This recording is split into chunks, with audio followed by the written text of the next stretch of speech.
next panel is called The Poetics of Identity, and the first presenter is Teresa, who is presenting Meeting Manzano.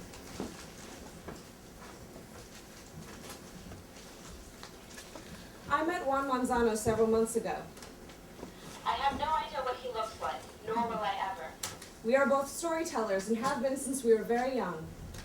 We are too different to compare. We are both poets. He is dead, for example. We both have been published. He was a slave, a Cuban slave, in the beginning of the 19th century. I met Juan Manzano several months ago. I read his edited autobiography several months ago. A veces está traducido. Sometimes he is temporarily translated. Digo a veces porque hay varias versiones. I say sometimes because there are various versions. Digo está por la diferencia entre estar y ser. I say is temporarily for the difference between to be and to be. Estar es una condición temporal. Ser es una condición permanente. To be is a temporary condition. To be is a permanent condition. Les explico eso porque cada idioma tiene su contexto. I explain this to you, plural, formal, because every language has its context. Y español es el contexto de Juan Manzano. Spanish is the context of Juan Manzano. I will be a collector, constructing a kaleidoscope portrait, revealing the translating, if not the iterating. We will see if the sign indeed leads us to the signified or to the intimate molecular choreographies of opinion. I suspect the latter, for if Sheffield defines performative behavior as restored behavior, does not the excess of repeated publications and translations of one man's autobiography point to the original as a script, restoring it over and over? Taylor divides the archive from the repertoire, the written from the embodied with a firm hand, but what of the scribbling hands in hot pursuit of one man's truth? Is it even possible for the enslaved to produce free words? Can the shackled hold expression? And if so, in what quarters will it hide? Do the scars and broken bones rest in his hesitation or in his focus?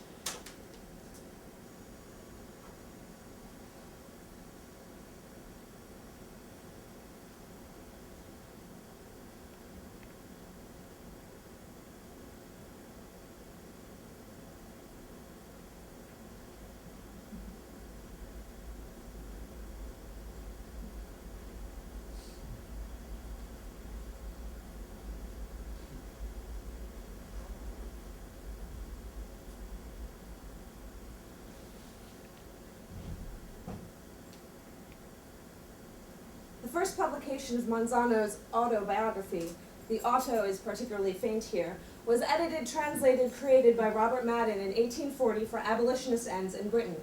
Madden's self-described literal translation would have looked roughly like this, and this is a generous rendering. Okay, no, half, yes, no, yes, half, maybe later,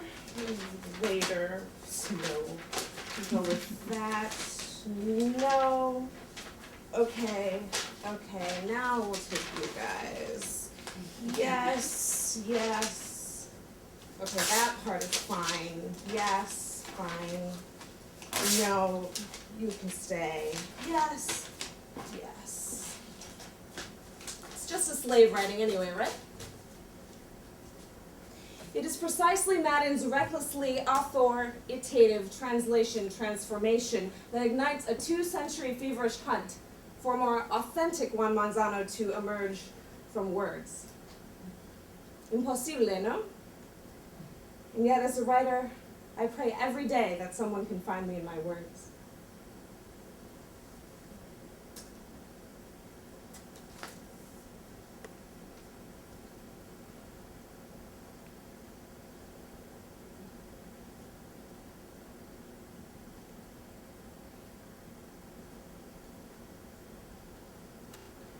Though there are some who would object to modifications because they distort the original, whose defects are the mark of slavery, the modern reader of either Spanish or English would find the original text or its direct translation a chore to read.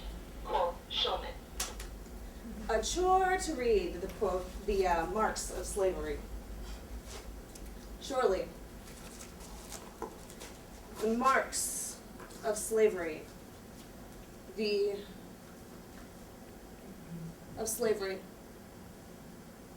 Is it Manzano's slippery grammar, his incorrect, or the correction of his, that him as a slave?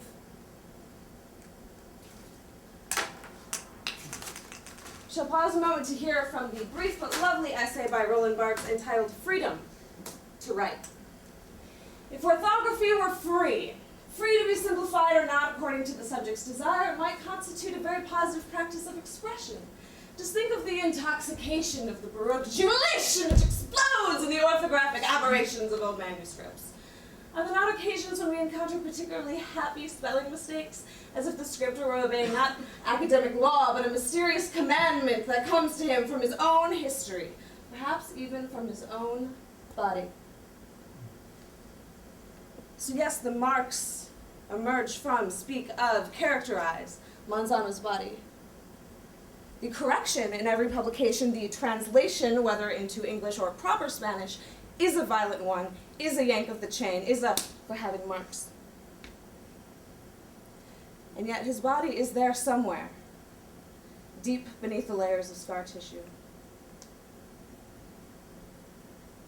The prefix auto, meaning self, same, spontaneous, mocks us on the cover of every version of his life. Even the latest editor, Luis, whose thorough investigation into the history of Manzano's text fills half his book, still concludes that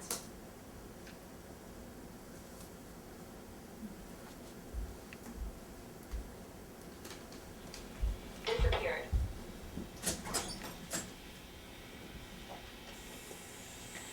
Am I to believe Manzano's words are empty signs? If so, will mine suffer the same fate? What is this disembodied voice? Sound without source, text without context. Is the signified of an autobiography the body? Then again, can the written ever be embodied? Even with all my freedom to write these words, am I really expressing myself now, or is it an idea of myself, both mine and yours, tangentially, in unison, in dialogue, that now speaks?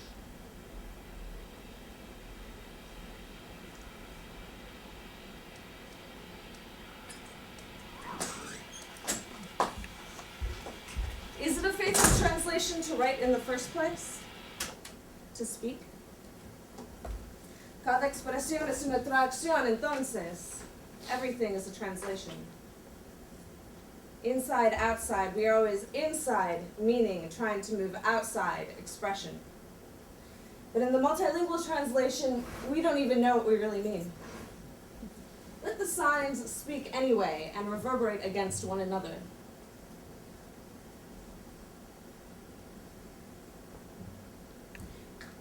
Dije, compré un sombrero. ¿Dónde está? Era falso. Dije que compré unos zapatos. No hubo tal. Dije, compré un sombrero. ¿Dónde está? Era falso. Dije que compré unos zapatos. No hubo tal. I said I bought a hat. Compré un sombrero. Where is it? ¿Dónde está? It was a lie. Era falso. I Dije said que I bought compré shoes. unos zapatos. There were none. No hubo tal. I said I bought a hat. Compré un sombrero. Where is it? ¿Dónde está? It was a That was a lie. lie. Era falso. I Dije said que I compré unos bought zapatos. shoes. There were none. Not No true, hubo I tal. said. I said I bought a sombrero. ¿Dónde está? Where is it? Era falso. ¿Dónde Dije está? que It was a compré lie. zapatos. Era No hubo falso. tal. I Dije said que I bought compré shoes. unos I bought zapatos. shoes. There were none. Not No true, hubo I tal. said. I said I compré un sombrero. Where is it? Where is it? Era I falso. bought Dije shoes. que It was a compré lie. zapatos. Era falso. I said Dije I bought que shoes. I bought shoes. There were not no true, hubo I tal. said. I said I compré un sombrero. Where is it? Where is it? Era I falso. bought Dije shoes. que It was a compré lie. zapatos. Era falso. I Dije said que I bought compré shoes. I bought shoes. There were not no true, hubo I tal. said. Each editor I carves said I together compré his un sombrero. sentences, creating his own autobiography. Era falso. The halls of Dije history resound with their incongruent reaches for authenticity I through bought translation, through transformation. It was a lie. Era falso. I said I bought Dije shoes. I bought shoes. There were not no true, hubo I said. tal. Two translators attempt to transcribe instead, handling the marks with utmost care. What is revealed is a rhythm left unknown by correction, a beat lost in translation. To my astonishment, Manzano's orthographic blunders are not consistent across his manuscript, but vary by subject. Around the 5th page begins not only the first story of violence in Manzano's life, but another huge shift. 10 pages without a new paragraph, and some pages with no new sentences whatsoever. Compare the scores for yourself.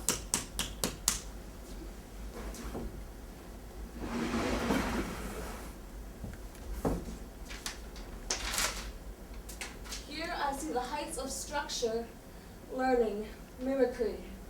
Thoughts organized masterfully into sentences and paragraphs. And then the quick unraveling upon the recounting of his loss, his suffering, his humiliation, into an onslaught, a torrent of words that years of teaching himself to write properly could not slow. If there is a Manzano to know, I feel him here, in his hesitation, in his focus, in his attention, in his passion, in the speed of his hand. Then again, who am I to speak, to breathe the word of his feelings? I'm just another white, Spanish, educated, free, privileged person. Meetings are always momentary and incomplete.